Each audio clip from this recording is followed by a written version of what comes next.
Hello बच्चों।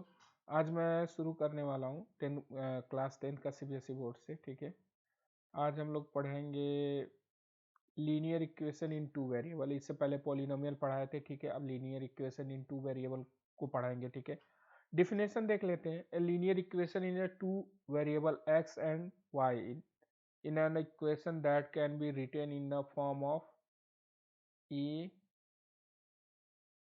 ax plus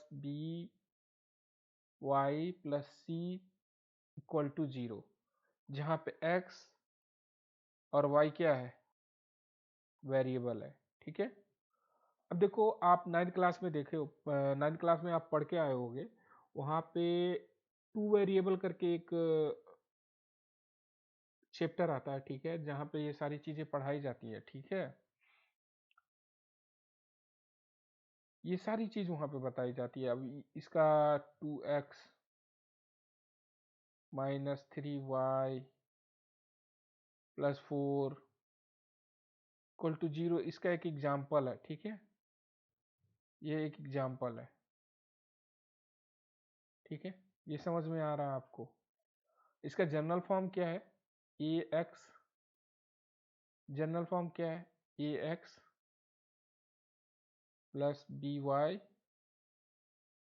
plus C equal to 0। ठीक है, ये इसका जनरल फॉर्म है। नाइन्थ क्लास में ये सारी चीज़ें आप टू वेरिएबल्स में पढ़े होंगे। ठीक है, अब देखो, इसका ग्राफिकल रिप्रेजेंटेशन क्या आता है। वहाँ पे एक नाइन्थ क्लास में बताया जाता है कि आप एक क्वेश्चन ले लीजिए। ठीक है, जैसे इसी एग्जांपल को ले लेते हैं, 2x minus 3y plus 4। 2x minus 3y plus 4 equal to 0। ठीक है, तो हम लोग क्या करते थे नाइन्थ क्लास में, क्या करते थे कि बेसिकली हम लोग क्या करते थे कि एक ऐसे टेबल बनाते थे। ठीक है, ताकि हम टेबल बनाते थे ऐसे करके, x लिखते थे, y लिखते थे। x की वैल्यू पुट करते थे। मान लीजिए पहले x की वैल्यू 0 पुट कर दी। अब x की वैल्यू यहाँ 0 पुट करोगे, -3 4 -4 3 y इक्वल टू 4/3। अब y की वैल्यू आ गई 4/3। अब हम क्या करते हैं, y की वैल्यू 0 पुट कर देते हैं। 0 पुट कर दिए, x इक्वल टू क्या आएगा, -2। x की वैल्यू 1 पुट कर देते हैं, 2 -4 -2 6, ये आ जाएगा आपका -6, 2 से डिवाइड 3 से डिवाइड 2 -2, ऐसे करके आता था। ये जो भी पॉइंट्स आए हैं एक्स और वाई की जो पॉइंट आए हैं ग्राफ में, उसको पॉइंट कर देते थे। और जो भी जो पॉइंट होता था उसको क्या करते थे, मैच कर देते। जैसे यहाँ पे आपका पॉइंट हो जाएगा 0, एक्स 0 ले रहे हैं, वाई कितना जा रहा 4/3, यानी सम यहाँ पे है। ठीक है, और दूसरा वाला -2, एक्स की वैल्यू -2 ले लिए, और आपका ये y की वैल्यू 0 ही है। ठीक है, 1 ले रहे हैं, x की वैल्यू 1 ले रहे हैं। ठीक है, x की वैल्यू 1 ले रहे हैं, तो ये -2 पे कुछ। ठीक है, यहाँ आप x की वैल्यू 1 2 -4 यानी 6 हो गया, प्लस ये 2 में आएगा, सॉरी -2 नहीं 2 आएगा, यहाँ 2 पे कहीं बन जाएगा। और इसको जब हम मिलाएंगे तो एक स्ट्रेट लाइन बन जाता है। ठीक है, ऐसे थोड़ा सा मिस्टेक हो रहा है मेरे से, लेकिन वो स्ट्रेट लाइन बन जाता है। ठीक है, अब हम लोग वहाँ केवल एक इक्वेशन पे देख रहे थे कि एक x है और एक y था। ठीक है, अब यहाँ पे चीज़ें थोड़ी सी अलग होंगी, क्योंकि यहाँ दो दो लीनियर इक्वेशन जो है उसको फॉलो, दो लीनियर इक्वेशन को हम लोग देखेंगे। ठीक है, method to solve the pair of a linear equation in two variable. जहाँ टू वेरिएबल है, एक तो ग्राफिकली मेथड है, एक एल्जेब्रिक मेथड है। तो इन सारी चीज़ों को हम लोग देखते हैं। ठीक है, pair of a linear equation in two variable. Pair मतलब जो लीनियर इक्वेशन है क्या होता है, A X plus B Y plus C, ये आपका लीनियर इक्वेशन हुआ। ठीक है, ये लीनियर इक्वेशन हुआ। अब इसको मैं एक और ले लूँ पेयर, मतलब तो एक और ले लूँ, A1 मान लो, इसको B1 मान लो प्लस सी मान लो इक्वल टू 0। 2 हो गया। मैं ट्रिपल बोलूँ तो 3 ले सकता हूँ। ठीक है, तो each linear equation is two variable और डिफाइन अ स्ट्रेट लाइन। ठीक है, ये जो भी लीनियर इक्वेशन होगा वो हमेशा स्ट्रेट लाइन बनाएगा। सिस्टम है two equation in two variable, we graph both equation in a same coordinate system. The coordinate system of any point that graph have in common are solution systems in। ठीक है, देखो अब यहाँ देखो दो linear equation लिया है, एक ये वाला हो गया पहला और दूसरा ये हो गया। ठीक है, अब इसमें यहाँ देखो दिखा है कि हर लीनियर इक्वेशन मतलब अब दोनों, ये पहला वाला भी क्या बनाएगा, एक स्ट्रेट लाइन बनाएगा, ये भी स्ट्रेट लाइन बनाएगा, ये भी दूसरा वाला भी स्ट्रेट लाइन बनाएगा। हो सकता है दोनों स्ट्रेट लाइन इंटरसेक्ट करे, पैरेलल हो, या फिर टच एक दूसरे के ऊपर हो। ठीक है, ये सारी चीजें, तो क्या क्या कंडीशन हो सकता है। अब यहाँ देखो लीनियर इक्वेशन टू कंडीशन क्या क्या होना चाहिए, A1 A2 यानी जो इस वाले एक्स के साथ कांस्टेंट है, कोफिशिएंट है, एक्स यहाँ पे जो उसका कोफिशिएंट है, इन सारी चीज़ों को देखेंगे। तो A1 A2 B1 B2 C1 C2 आ रहा रियल नंबर होना चाहिए जो भी कोफिशिएंट और कांस्टेंट है। ठीक है, A1 square plus B1 square not equal to 0, इन दोनों का स्क्वायर 0 नहीं होना चाहिए, ऐसे दूसरे वाले के लिए भी होगा। Graphical method for solving a pair of a linear equation at two variable. दो ग्राफिकल मेथड क्या था, when a pair of a linear equation is plotted we get a two straight line. हाँ ठीक है, दो जब हम लोग बनाएंगे, ठीक है, जब दो स्ट्रेट लाइन होगा, ठीक है, हो सकता है ऐसे हो, या फिर स्ट्रेट लाइन जो हो वो एक दूसरे को इंटरसेक्ट कर रहा हो। ठीक है, this two line in a same plane intersected each other. अगर वो इंटरसेक्ट कर रहा है एक मतलब ईच अदर, ठीक है, मतलब एक जगह इंटरसेक्ट कर रहा है, तो उसका क्या वैल्यू होगा। ठीक है, we parallel to each other coincide each other, ये तीन कंडीशन बनाए, एक तो इंटरसेक्ट हो, या तो पैरेलल हो, या तो फिर एक लाइन है उसी के ऊपर दूसरी लाइन भी हो। ठीक है, देखो यहाँ तीनों फिगर है, एक तो ये पैरेलल हो गया, कॉन्सिडेंट हो गया, मतलब एक दूसरे के ऊपर लाइन हो गया, इंटरसेक्टिंग हो गया। ठीक है, अब देखो कंडीशन क्या क्या होता है कि कब क्या होगा। यूनिक सोल्यूशन मतलब एक सोल्यूशन इसमें आ रहा है, ठीक है, कि एक ही जगह इंटरसेक्ट कर रहा है। इनफाइनाइट मतलब ओवरलैप हो जा रहा है एक दूसरे के ऊपर। ठीक है, नो सोल्यूशन, पैरेलल लाइन जो होगा उसमें कोई सोल्यूशन नहीं होगा। सोल्यूशन कब होगा, जब लाइन जो है वो एक दूसरे को इंटरसेक्ट करे या उसके ऊपर हो। ठीक है, तभी सोल्यूशन आएगा, नहीं तो नहीं आएगा। ठीक है, तो तीनों केस को हम लोग देख लेते हैं। देखो पहला केस है इंटरसेक्टिंग लाइन। अब इंटरसेक्टिंग लाइन के लिए कंडीशन क्या होना चाहिए, देखो हम लोगों ने क्या क्या लिया था, A1x plus B1y plus C equal to 0। ठीक है, A2x plus B2y plus C equal to 0, ये हम लोगों ने दो लीनियर इक्वेशन लिए थे। ठीक है, अब उसी के हिसाब से हम लोग देख रहे हैं कि कंडीशन क्या क्या हो सकता है। A1/A2 not equal to B1/B2, कोई एग्जांपल कोई क्वेश्चन दिया है जिसका A1 निकालेंगे, A2 मतलब एक लीनियर इक्वेशन दिया उसमें से A1 निकाल लेंगे और दूसरे से A2 निकाल लेंगे, फिर B1 निकालेंगे B2, और A1/A2 करेंगे नॉट इक्वल टू B1/B2। ये रूल अगर फॉलो कर रहा है, ठीक है, तो वो उसमें क्या होगा, यूनिक सोल्यूशन होगा।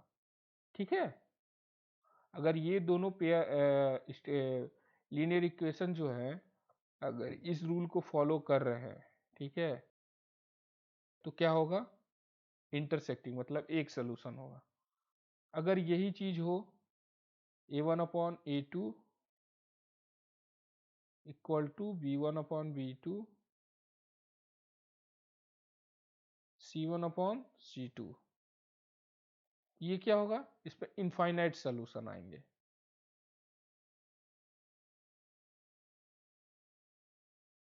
समझ में आया आपको? ऐसे पैरेलल लाइन में क्या होना चाहिए, A1 A2 not equal to B1/B2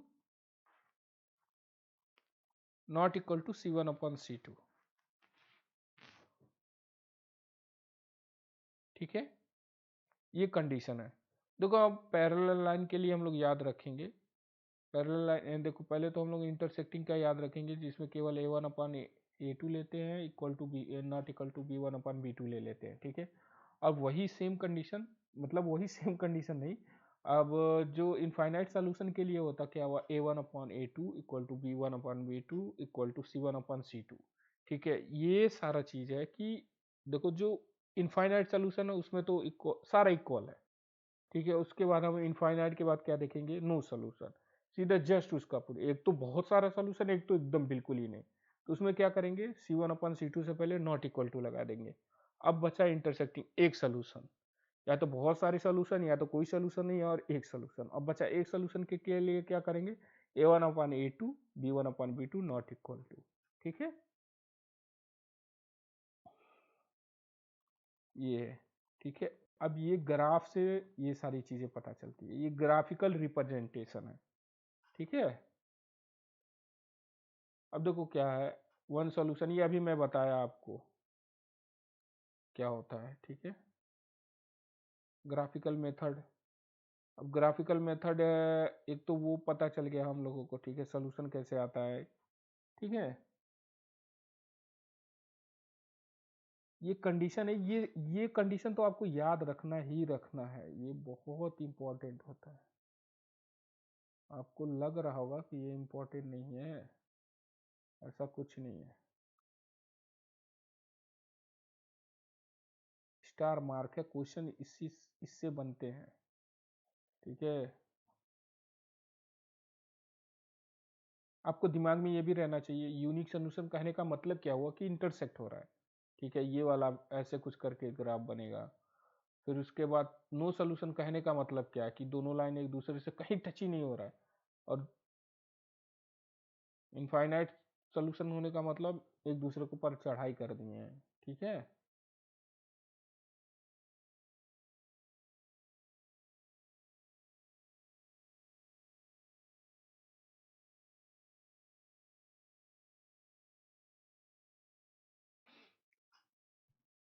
let's consider the system of simultaneous linear equation in a two variable. We can determine the value of a variable by a substituting any value of other value or can then। अब यहाँ पे graph से बताना है। ठीक है, तो वही है, पहले तो क्या करेंगे, x की वैल्यू पुट करेंगे, y आएगी, y की वैल्यू पुट करेंगे, x आएगी। तो पहले हम लोग 9th क्लास में एक लीनियर इक्वेशन के लिए सॉल्व करते थे, अब दो के लिए करेंगे। ग्राफ में एक स्ट्रेट लाइन बनता था, अब दो स्ट्रेट लाइन बनेगा। अब वो स्ट्रेट लाइन क्या होगा, एक दूसरे, चलो पीछे का कुछ जो हम लोगों ने देखा था उसको चेक कर लेते हैं। ठीक है, यहाँ देखो A1 क्या होगा, A1 कितना होगा, 2 हो जाएगा। A2 क्या होगा, 3 हो जाएगा। B1 क्या होगा, -1 हो जाएगा। B2 क्या होगा, 2 हो जाएगा। C1 क्या होगा, 1 हो जाएगा। C2 क्या होगा, -9 हो जाएगा। अब ये -9 कैसे आया, इस इक्वेशन को हम लोग क्या कर रहे हैं, कन्वर्ट कर रहे हैं जनरल फॉर्म में। हमेशा जनरल फॉर्म में बदलना है, ax plus by plus c ऐसे होता है, इक्वल टू 0 होता है।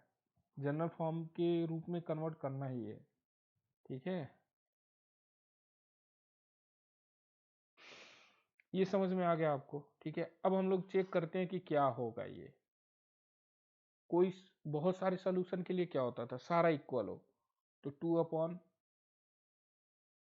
-1/2 1/-9। ये सारा आपस में इक्वल है नहीं, यानी बहुत सारे सॉल्यूशन नहीं होंगे। ठीक है, अब आया कोई सॉल्यूशन नहीं, नॉट इक्वल टू, आप यहाँ पे देखो क्या मेंशन है, तब समझ में आएगा आपको।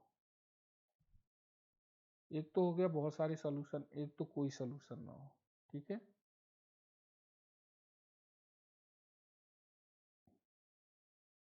यानी लाइन पैरेलल हो।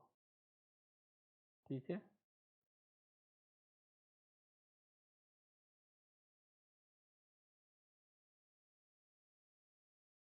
कहाँ गया यार,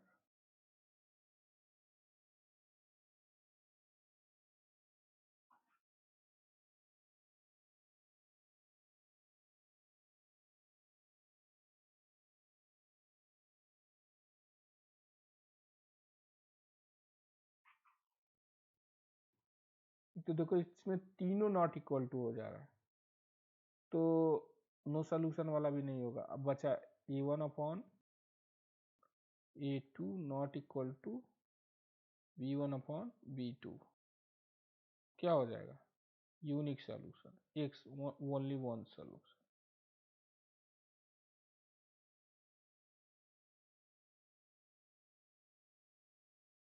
समझ में आया। ठीक है, देखो एक सॉल्यूशन है तभी जाके इंटरसेक्ट हो रहा है।